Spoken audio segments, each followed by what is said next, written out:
Thandel movie day 1 collection వచ్చి 21,27,00,000 అంటున్నారు. చాలా మంది దీన్ని ఫేక్ అని ప్రూవ్ చేస్తున్నారు. అసలు ఈ సినిమాకి మిక్స్ టాక్ ఎందుకు వచ్చింది? సాయి పల్లవి గారి క్యారెక్టర్ కూడా మంచిగా లేదు అంటున్నారు. దాని గురించి మాట్లాడదాం. తండెల్ మూవీ డే 1 కలెక్షన్ వచ్చి 21,27,00,000 అంటున్నారు. చాలా మంది దీన్ని ఫేక్ అని ప్రూవ్ చేస్తున్నారు. అలా ఎందుకంటే ఈ మూవీ బడ్జెట్ వచ్చి 90 కోట్లు. అయితే ఈ మూవీ ఓవర్సీస్ లో వసూలు చేసింది 15 లక్షలు మాత్రమే. ఓవర్సీస్ లో. అదే కాకుండా హిందీలో చూసుకున్నట్టయితే 10 లక్షలు కూడా దాటలేదు. అదే కాకుండా తమిళ్లో చూసుకున్నట్టయితే తమిళ్లో సాయి పల్లవి గారికి మంచి క్రేజ్ ఉంది. అయినా సరే ఈ మూవీ తమిళ్లో 8 లక్షలు మాత్రమే వసూలైంది.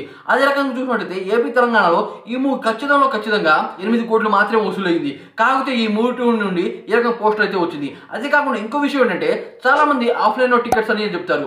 ఆఫ్లైన్ లో ఎంత కొంటారు భయ్యా? నాకు తెలిసి ఆన్లైన్ లో కొంటారు. ఎందుకంటే డే 1 వచ్చి క్రౌడ్ కొద్దిగా ఎక్కువ ఉంటుందని చాలా మంది ఆన్లైన్ వెళ్ళి అయితే చూస్తారు. షోలో చూసుకోండి, అసలు ఈ మూవీ అన్ని టికెట్స్ సోల్డ్ అవ్వలేదు. 80,000 టికెట్లు కూడా సోల్డ్ అవ్వలేదు. చెప్పాలంటే డే 1 చూసుకున్నట్టయితే టికెట్లు కూడా అంత సోల్డ్ అవ్వలేదు.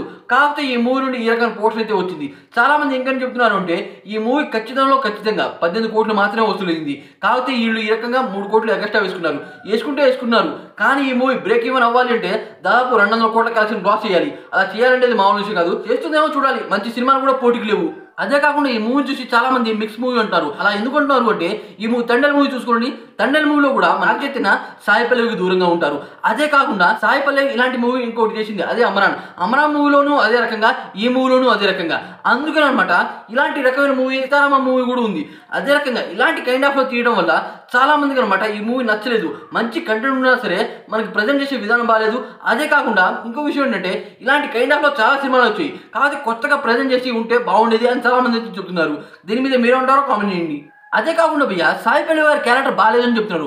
అలా ఎందుకు చెప్తున్నారు అంటే నిజం చెప్పాలి అంటే సాయి పల్లవి గారి గురించే ఈ మూవీకి చాలా మంది అయితే పోయారు. కాకపోతే ఈ మూవీలో సాయి పల్లవి గారి క్యారెక్టర్ ఏమాత్రం బాగాలేదు. చెప్పాలి అంటే అసలు సాయి పల్లవి ఇలాంటి క్యారెక్టర్ని ఎలా ఒప్పుకుందిరా బాబు అని చాలా మందికి అయితే అనిపిస్తుంది. అదే రకంగా ఈ మూవీలో చూపించారు. అదే కాకుండా కొన్ని చోట్ల మ్యూజిక్ కూడా బాగాలేదు భయ్య. ఒకే రకమైన మ్యూజిక్ అయితే వస్తుంది. బెస్ట్ సీన్ లో అదే రకమైన మ్యూజిక్ వస్తుంది. అదే కాకుండా ఓట్ సీన్ లో కూడా అదే రకమైన మ్యూజిక్ వస్తుంది. అదే కాకుండా సాయి పల్లవి గారు రీసెంట్ గా అమరాన్ మూవీ ఇలాంటి కైండ్ ఆఫ్ సినిమా తీశారు. దానివల్ల అదే రకమైన కైండ్ ఆఫ్ లో సాయి పల్లవి గారిని ఊహించుకున్నారు. కానీ ఈ మూవీలో స్టోరీ కూడా అంత ఎక్కించేలా లేదు అని చాలా మంది అయితే చెప్తున్నారు. ఓవరాల్ గా చూసుకున్నట్టయితే చోట్ల డిబేట్ టాక్ వచ్చినా సరే కొన్ని చోట్ల బ్లాక్ బస్టర్ టాక్ అయితే వచ్చింది. దాని కారణంగా ఈ మూవీ ఉంటూ కలెక్షన్ పెరుగుతాయేమో. ఈరోజు అయితే సాటర్డే, రేపైతే సండే. ఇప్పుడు ఉంటూ ఈ మూవీకి కలెక్షన్ పెరిగే అవకాశాలు అయితే ఉన్నాయి. అది నేను చెప్తున్నా.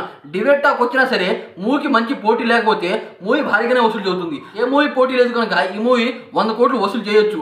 అంటే నెట్ కలెక్షన్ వసూలు చేస్తుందో లేదో అది కూడా చెప్పలేము. ఎందుకంటే కొద్దిగా డిబేట్ టాక్ అయితే వచ్చింది.